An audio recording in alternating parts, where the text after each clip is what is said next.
Ma légende de cette semaine, elle est pétillante, souriante, vibrante. Je vous la présente sans plus tarder, Annick Laprade.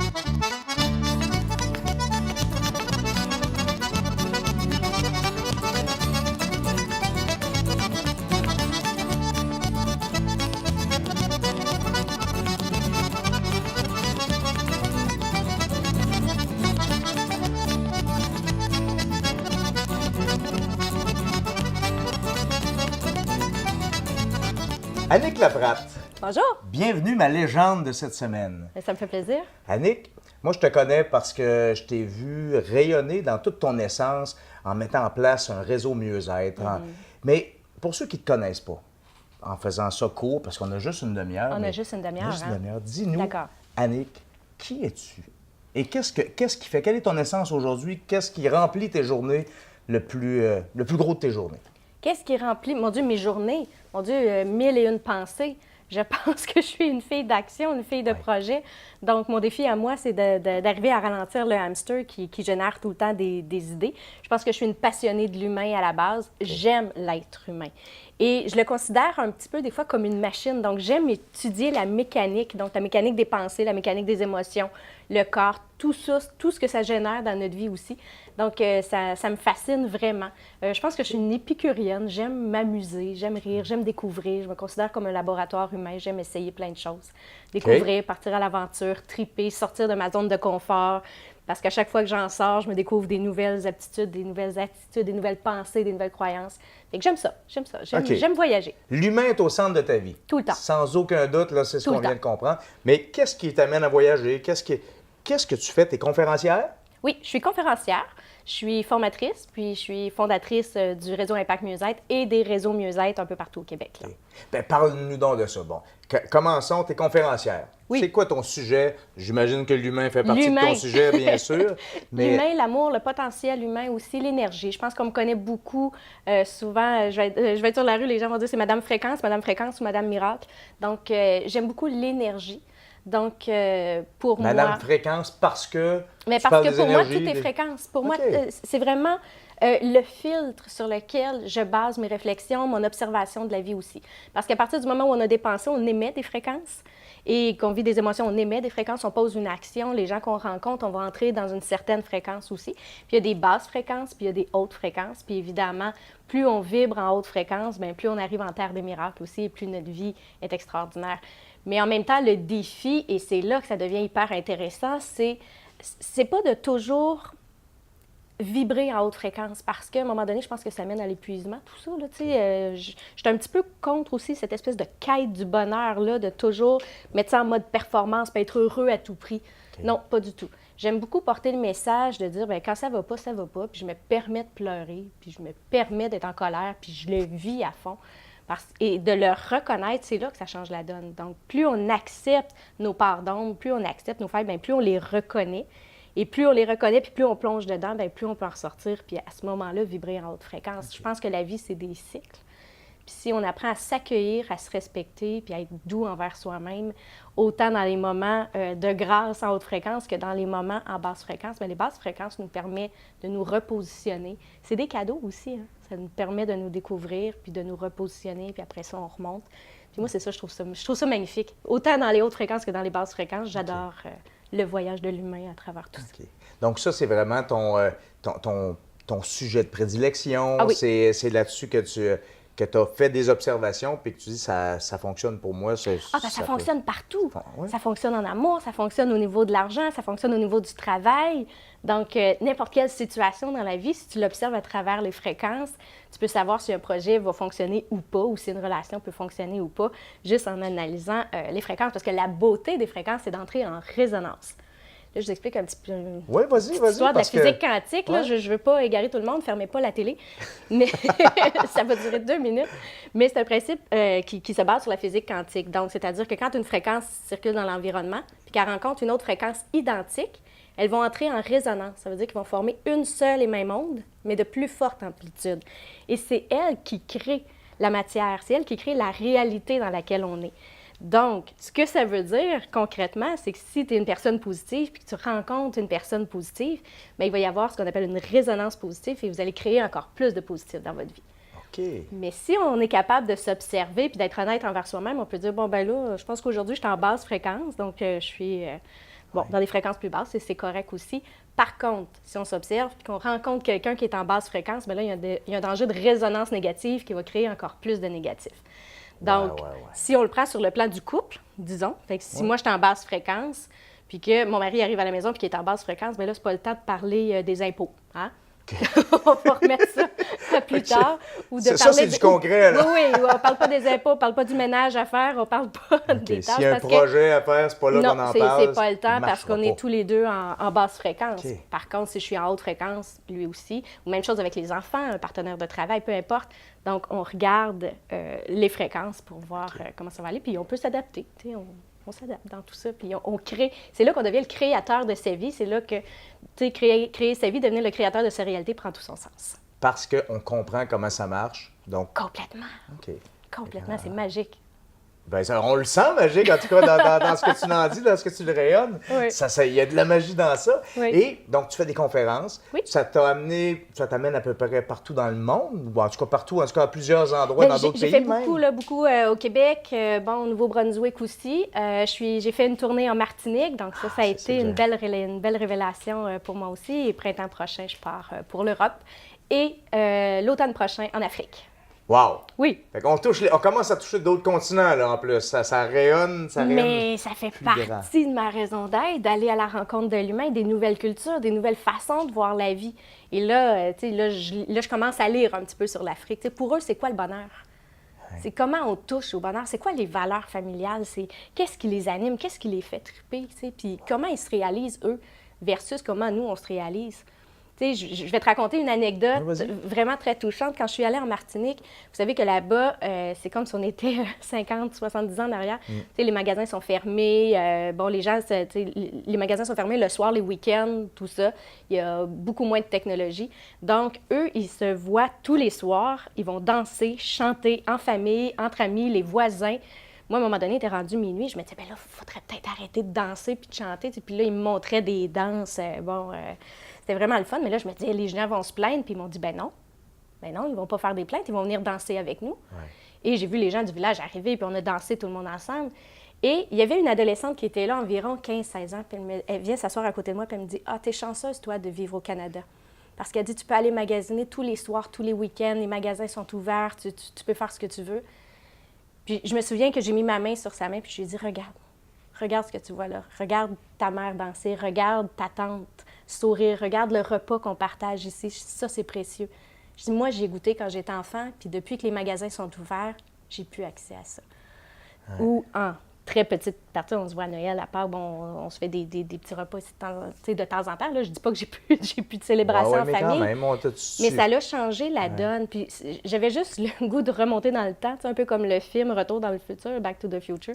Puis de dire, bien, est-ce qu'on est passé à côté de l'essentiel avec toute cette consommation-là, puis toute cette technologie-là qui fait partie de notre quotidien maintenant? Donc ça, c'est ce qui me fascine. J'ai découvert ça en Martinique, et là, j'ai bien hâte de voir ce que l'Afrique va m'apporter comme base, sur laquelle on peut s'appuyer, puis qui donne un sens réel à notre existence. Absolument. Réseau mieux-être, on en a parlé tantôt. Tu as fait, à la base, c'était le réseau, rappelle-moi comment? C'était le RIM, donc le réseau Impact Mieux-être, qui est une plateforme web, donc qui met en lumière des gens qui travaillent dans le domaine du mieux-être, parce que j'aime mettre en lumière des gens qui peuvent apporter un mieux-être au public en quête de santé, de bonheur, de succès, d'éveil de conscience, de spiritualité, tout ça. Donc ça, j'aime participer à ce mouvement-là et mettre ces gens-là en lumière. Mais en même temps, c'était très web. Donc ça, c'est très... c'est dans les cordes de mon mari qui aime beaucoup la technologie, puis qui est un passionné d'Internet, tout ça. Moi, il me manquait le côté humain, encore le côté du contact physique. Donc de ça, on a décidé de créer les réseaux mieux-être. Là, on a Réseau mieux-être Outaouais, Réseau mieux-être Québec, Réseau mieux-être Abitibi. On ouvre bientôt Réseau mieux-être Edmundston. Et Réseau mieux-être Paris qui va ouvrir aussi. Je m'en vais faire les démarches là-bas au printemps. Donc ça, je trouve ça le fun parce que c'est des mouvements, c'est des soirées une fois par mois où les gens sont invités. Et il y a un trio santé. On sait qu'en ce moment, les trios sont à la mode, mais ils ne sont pas nécessairement santé. En effet, on nommera pas personne, mais on pense à des trios qui sont moins santé. Oui, c'est ça. Fait que... Fait que je voulais offrir un trio, moi aussi. Je me suis dit, non, je vais être tendance, on va aller dans le trio. Donc c'est le principe d'avoir une activité de méditation. Donc, c'est un peu de méditation, un peu de yoga sur chaise pour vraiment reconnecter avec son corps aussi, libérer les tensions.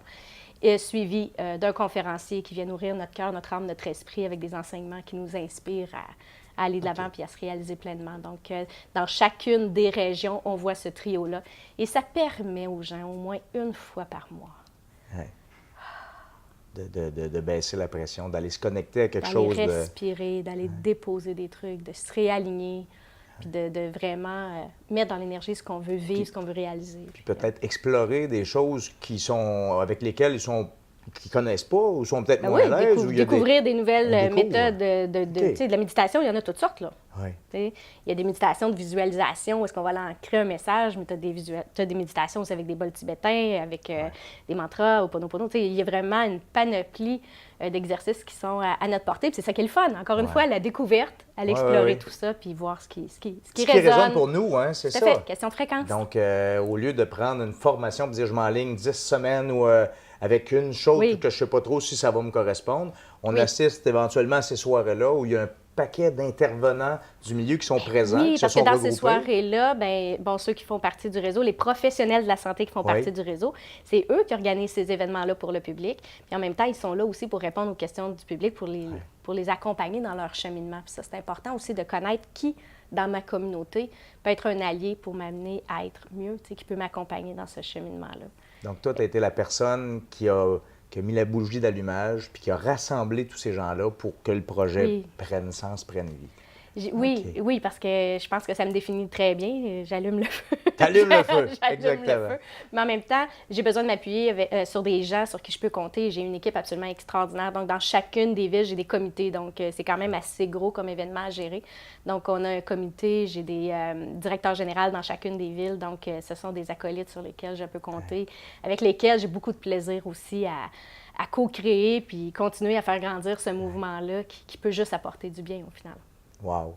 Fait j'entends depuis tantôt rendre service, donner du bien, faire la différence, ouverture vers les cultures, ouverture vers différentes méthodes, mais toujours en mettant l'humain au centre de toute ta vie.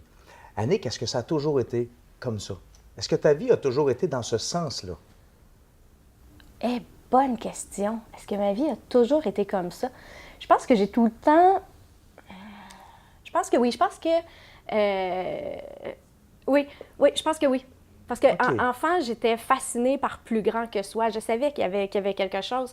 J'allais me coucher dans le champ, je regardais les étoiles, puis je savais que j'étais reliée à quelque chose, puis que je voulais faire une différence. Mes parents ont arrêté d'aller à l'église quand on était jeunes, puis moi, je disais, non, je veux continuer à y aller. Donc, jusqu'à mon secondaire, attends un peu, toi, là. Je suis allée tout seule à l'église. Pour vrai? Vraiment. OK, il y avait déjà quelque chose... Je marchais, j'allais là, j'avais besoin de mon moment tout seul, j'allais là, puis ma mère elle me disait, pourquoi tu continues d'aller là? Je disais, j'aime ça, tu sais, j'aime ce que... J'étais capable de faire la différence, puis entre ce que l'Église est, mais les enseignements qu'il y avait là. Okay. Parce que pour moi, ça m'amenait à être une meilleure personne. J'étais déjà une philosophe dans l'âme, je réfléchissais à tout ça, là, puis je me disais comment ça peut donner un sens à ma vie. Et j'ai toujours eu un côté un petit peu exubérant, si je regarde au cégep, le cours de philosophie. Oui. Donc, à un moment donné, il y avait eu un débat sur l'homosexualité, puis bon, on est pour, on est contre, tout ça. Puis à un moment donné, ça dérapait là, vraiment, vraiment sur le fait que les enfants qui étaient arrivés avec des personnes homosexuelles allaient être complètement dérangés. Écoute, c'était terrible. Et à l'intérieur de moi, ça bouillait parce que ma mère est homosexuelle.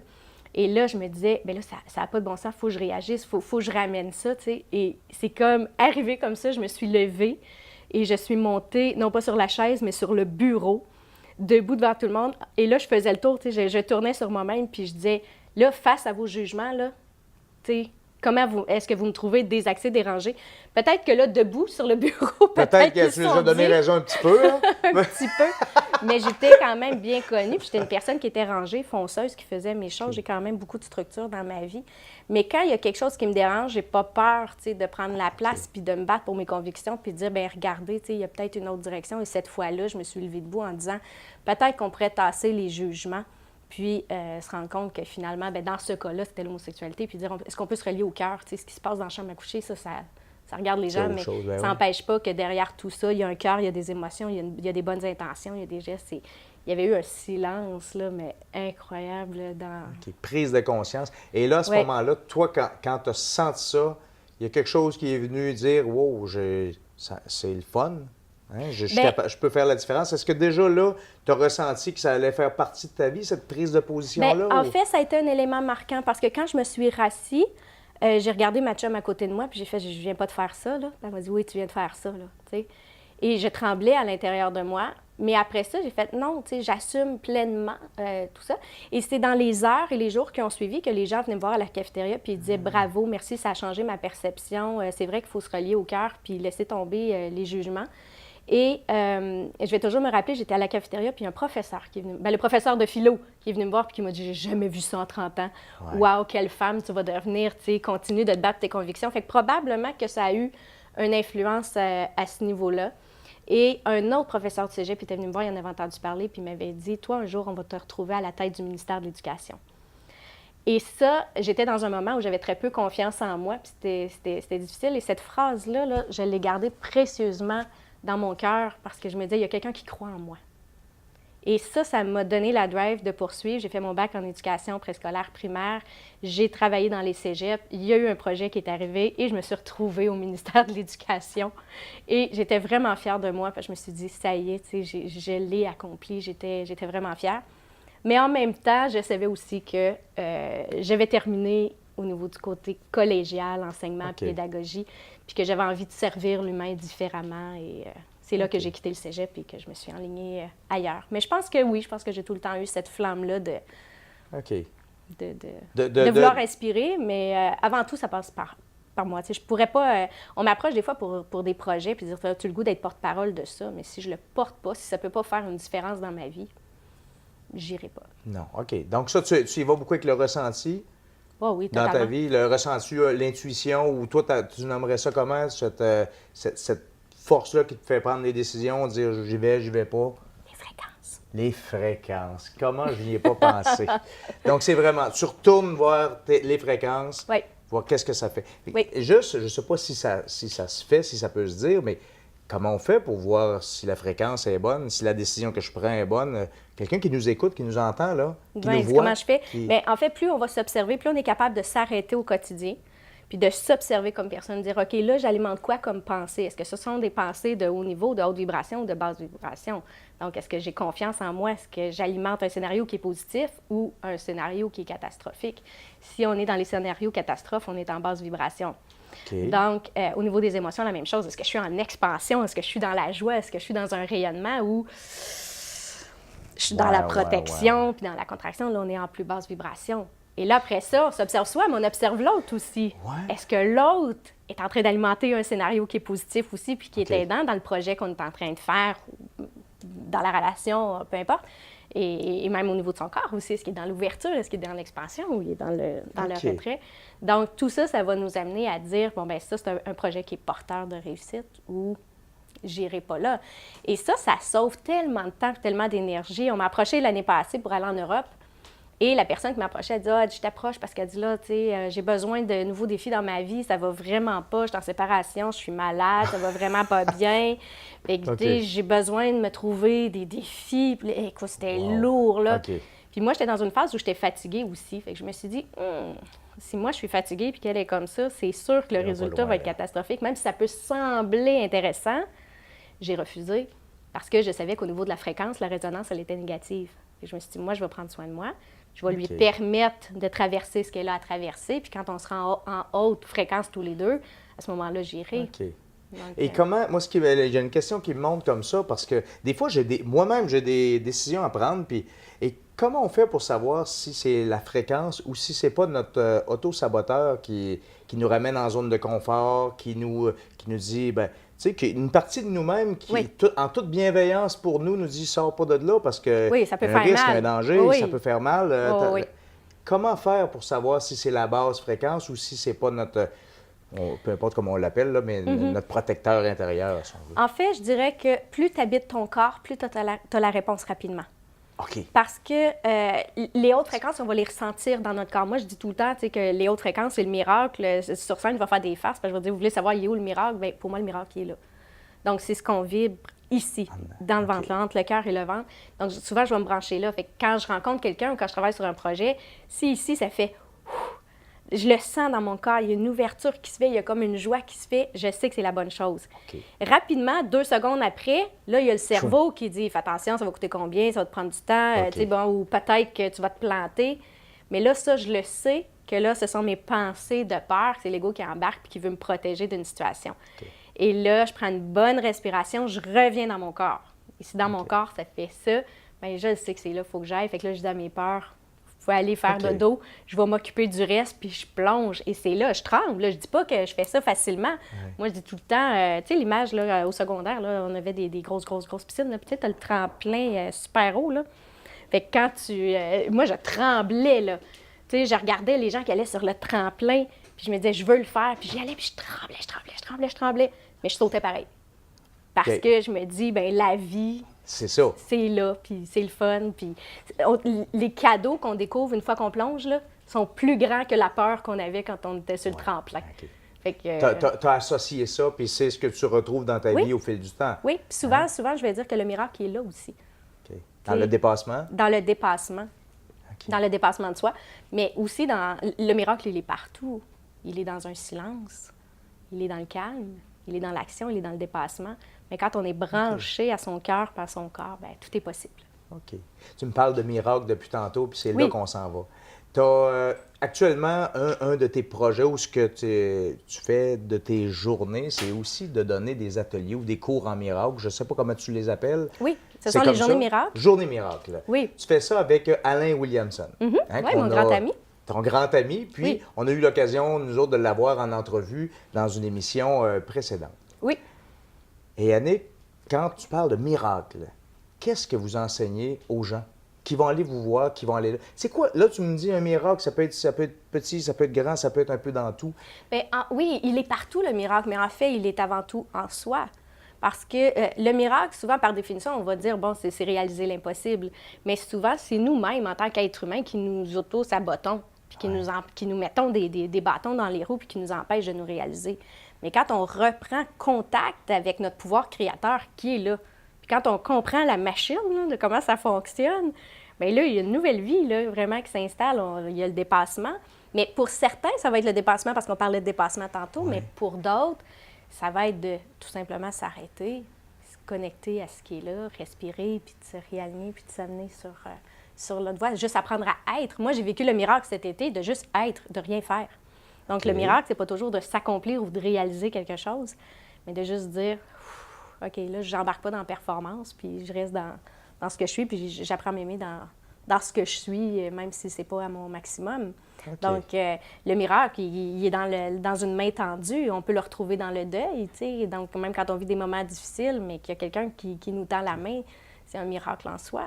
Donc, il est vraiment partout, mais il faut comprendre comment ça fonctionne, puis il faut comprendre comment atteindre cette fréquence-là. Puis il faut être capable de repérer bien, les conditions favorables. Il y a des conditions qu'on peut mettre dans notre vie. Okay. Donc, avoir un entourage positif, avoir les compétences, etc. Donc, il faut faire une analyse quand même parce que, si ton rêve, c'est de devenir premier ministre, mais que tu n'as pas le don de la parole, tu n'as pas d'expérience ou tu connais pas ta communauté, etc., ça va être un peu plus difficile de l'atteindre. Fait que ça prend certaines compétences, ça prend un certain charisme, ça prend, faut regarder aussi de façon logique et honnête si on peut accomplir ce miracle-là. Mais moi, je pense que quand le miracle vient du cœur, quand tu as un désir qui vient du cœur, ça veut dire que tu es capable de le faire en mettant des conditions favorables, en repérant les obstacles aussi, en chassant les pensées limitantes, en vibrant à haute fréquence. En tout cas, je pourrais en parler pendant des Ouais. heures et des Ben, heures parce que vous du faites une miracle. journée de toute façon là-dessus. Ça fait que Oui, il y a et des, développer la certitude. Il y a plein de gens qui ont plein de rêves, puis qui vont avoir un rêve une journée, puis le lendemain, ils font « Oh, plus sûr, plus sûr. » Mais t'annules à ce moment-là, là.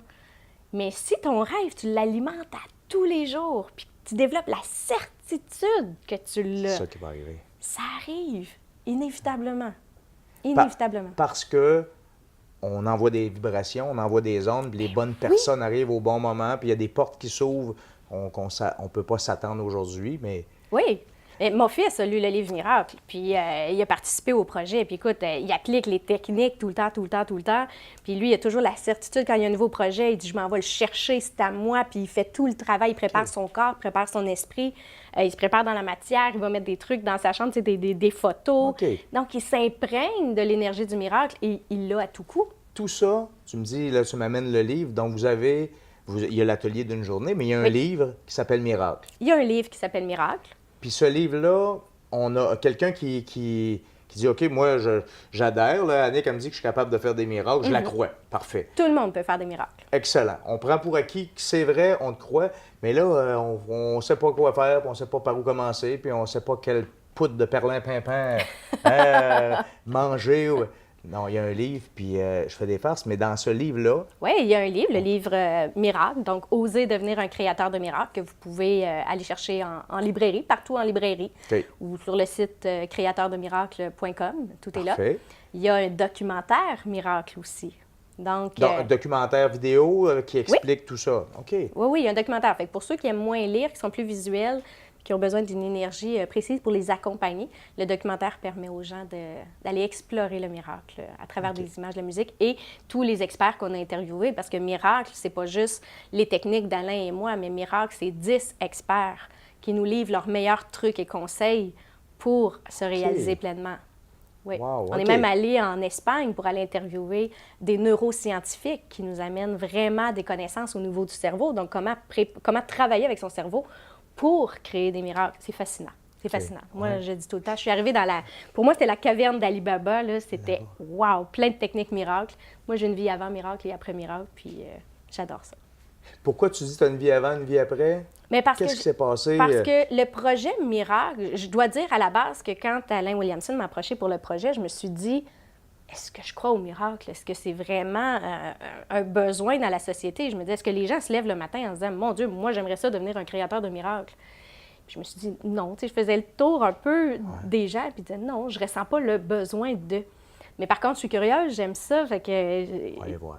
il y avait tout le côté de la machine humaine aussi, donc, qui m'attirait dans ce projet-là. Ça fait longtemps que je connais Alain, je fais confiance aussi à ses visions, à ses projets, puis tout ça. Fait que j'ai embarqué. Mais quand j'ai rencontré ces 8 experts, ces 9 experts-là, pour moi, ils m'ont livré des outils absolument extraordinaires que je n'avais pas.